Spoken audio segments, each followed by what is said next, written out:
Okay, hello and welcome to the channel. This is hopefully just going to be a quick one because I did just record it, but I found out my video settings were off, and that's partly why my head is so big and this camera is so big at the moment. That's because I'm using NVIDIA rather than OBS. I usually record in OBS, but apparently my computer, OBS and Unreal do not agree with each other, and it becomes very stuttery. Or at least it looks like it's running at like 2 frames a second rather than, you know, around 60.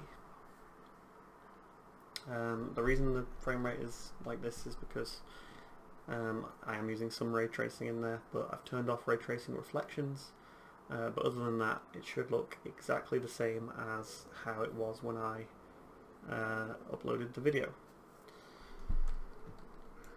So you can check out the full development in terms of some of the materials. I think all of the materials that I made for this project I did live streams for, so you can find a live stream for any of the materials on my channel. You can also find a Blender live stream where I created, I think, just the desk and this top part for the desk and the chest.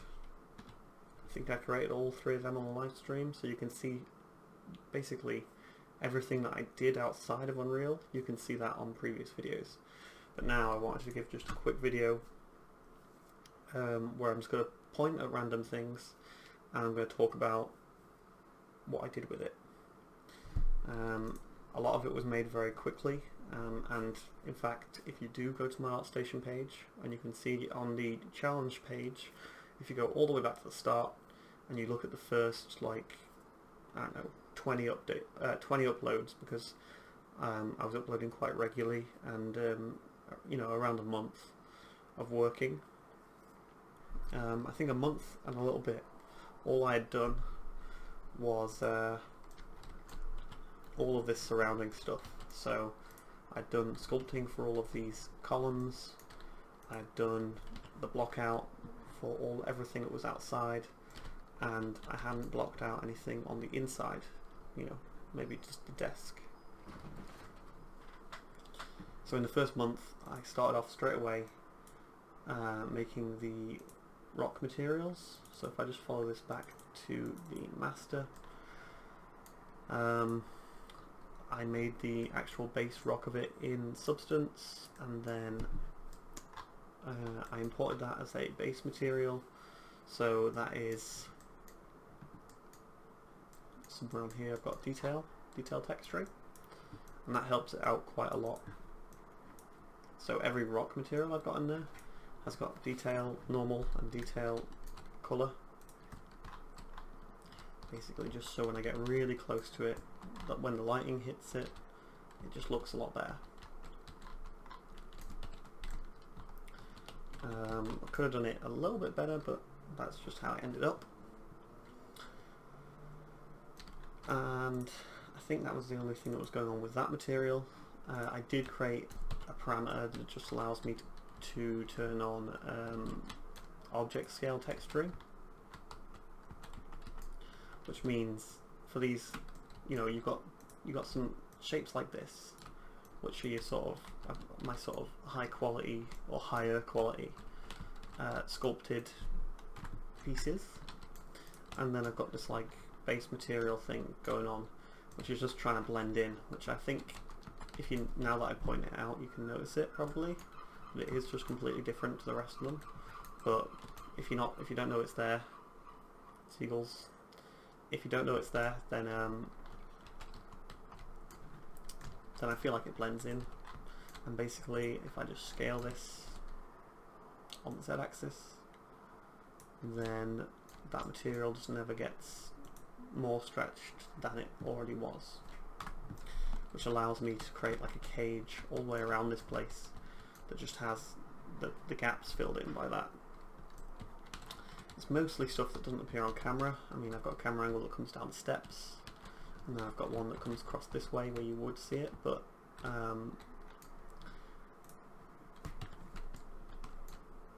I think I get away with it.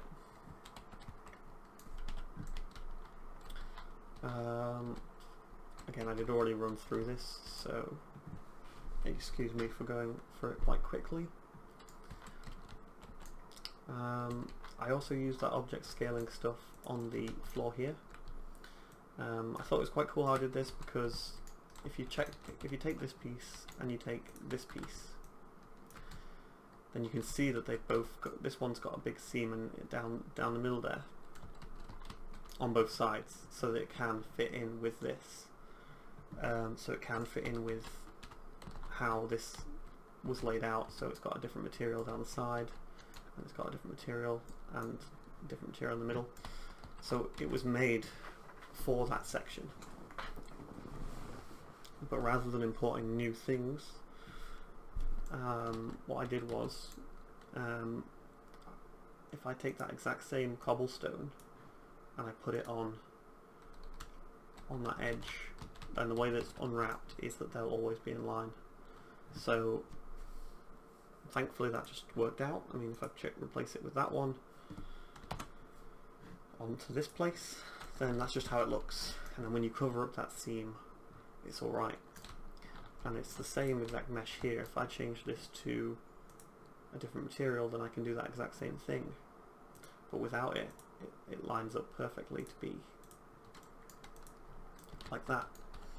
And when I scale this, it's set up to, with the object scale UVs, to allow it to never stretch, which I think is a good way of working, covering a large amount of space with just one or two meshes on the floors and the roof and across the walls.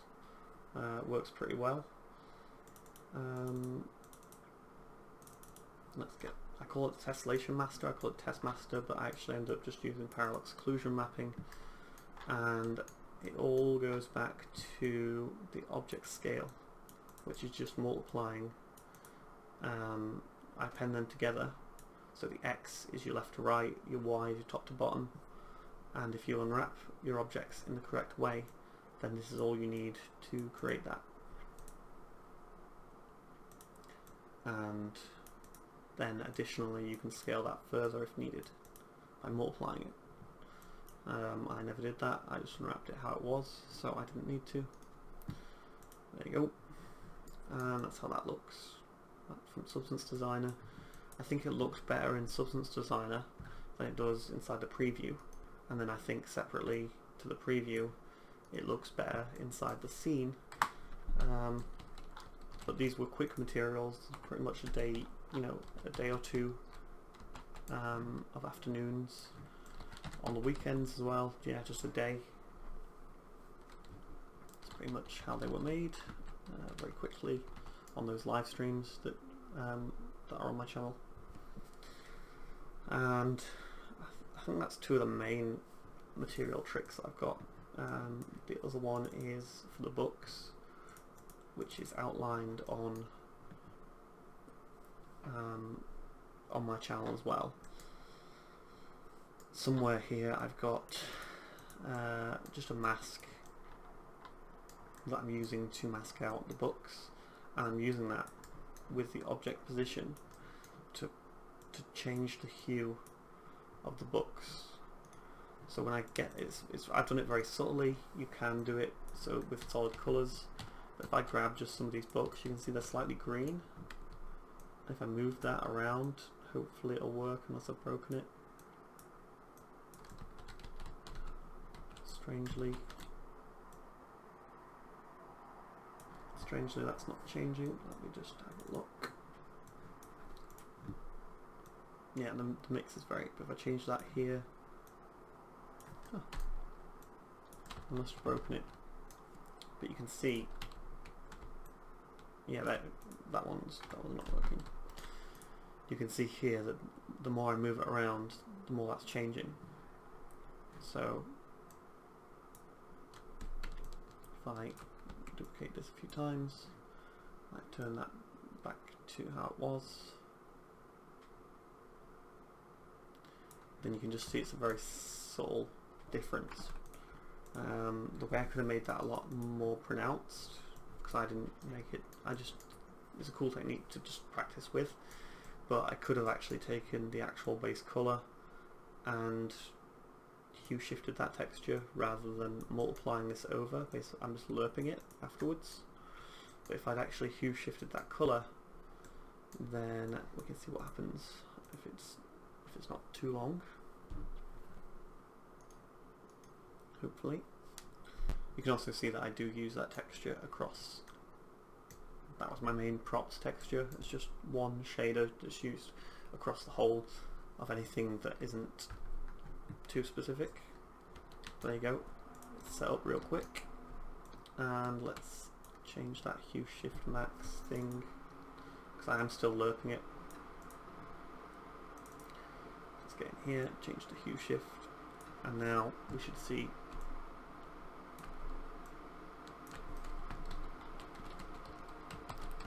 I think just because I'm stepping it, it's not changing too much. If I change that grid off, then we can just see it smoothly lerp through a bunch of colours.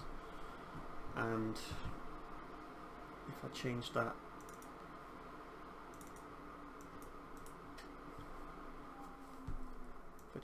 hue shift just so it's like 0.5, so that we are getting a lot of that colour through from the original, then you can just see that that's how that works. And then that goes and works really well for this as well. Of course the effect is too strong right now because I just changed it up, but you can see that that's the same book, but that one's purple, that one's blue. If you come over here, you might catch some that are different colours.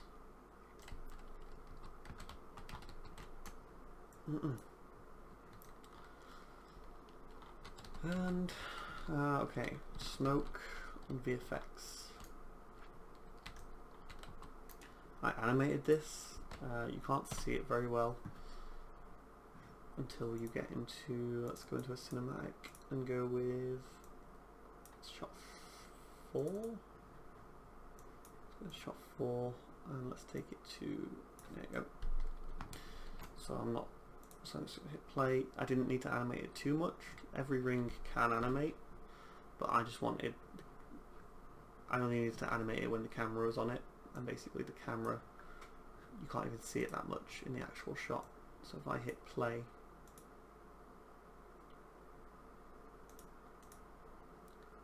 it's literally that, you can just see moving there. And then at this point you can see this bit moving. And because of the movement of the camera, you'd never really notice too much from it. Although I had an abrupt stop at this point because I thought a little bit more like clockwork, like maybe it's found its position that it needs to be in, and then another piece moves and all this sort of stuff. And I also have animations in the final shot as well, with more VFX going on as well. So if I put the camera into this, I press play, then you'll see that some of this stuff, which is all powered by the same sort of crystals, you can see that one's lit up, and then one on the left there lit up, this one on the right has lit up now, because I wanted to take advantage of ray tracing and ray trace shadows and all this sort of stuff. So you can see there's a big ray trace shadow right on the wall there. And then eventually it all lights up and the particle effect is put on. And I can drop out of this camera now and just have a look around. It sort of changes the scene up a little bit. See, the ray trace shadows look really quite like them. The way that the shadows are appearing across things really helps it out.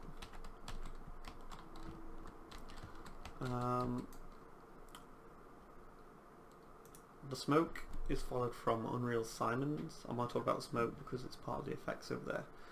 Because I made this smoke and I made the dust, which you can kind of see going around. So what I had in the last day is I had an effect for smoke and an effect for dust. So to make the thing a little bit more fantasy and mystical, I just took that smoke effect, which is just on a mesh, and it's just warping it and moving up it. I took that same smoke effect, spread it out across the same mesh, and put it coming out of these crystals with a light on it.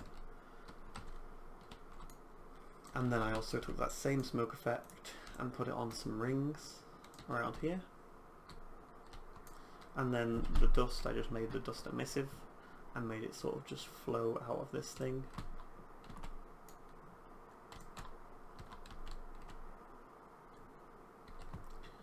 And if I had more time, I would have done some crazy stuff in this space, which would have looked pretty cool, but I didn't have enough time. It was like Saturday and the deadline was Monday, so I just made this instead.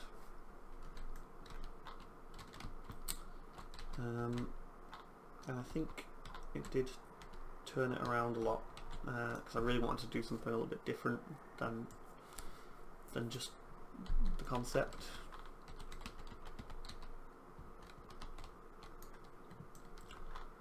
I guess that's more or less everything to be covered. I mean, there are questions about how this has been made. It's really just hand placing a lot of these. They're heavily lodded, so the performance cost is very little, especially when they're the main thing that you're looking at. You can place quite a lot of them. With that, the longer ones to fill in the space. To fill in like the major spaces, and then just put them on top. Some of them are bigger than others. I think the main thing that I wanted was for columns to stay roughly the same width, so I couldn't grab this and scale it like that uniformly, but I could have a little bit of leeway on the vertical where needed. And really I think that's everything to the scene really. Sitting down and making props takes a while, but really it's just the prop quality is not like display on their own quality. It's like get it done and try and make it busy.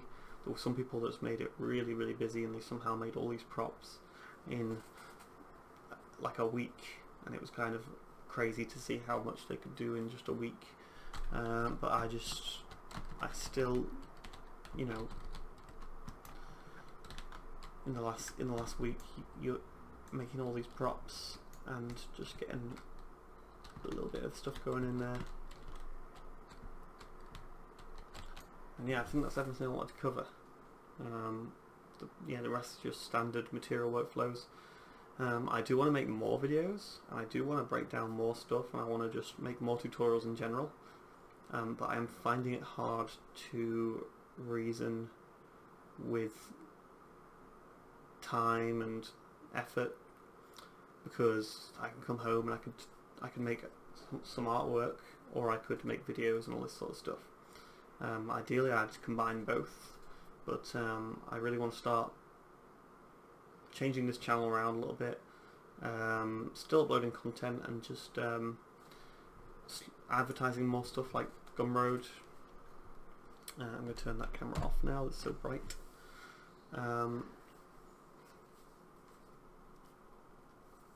Basically, well, I have a Gumroad, and I uploaded my previous Artstation challenge if you wanted to download that one.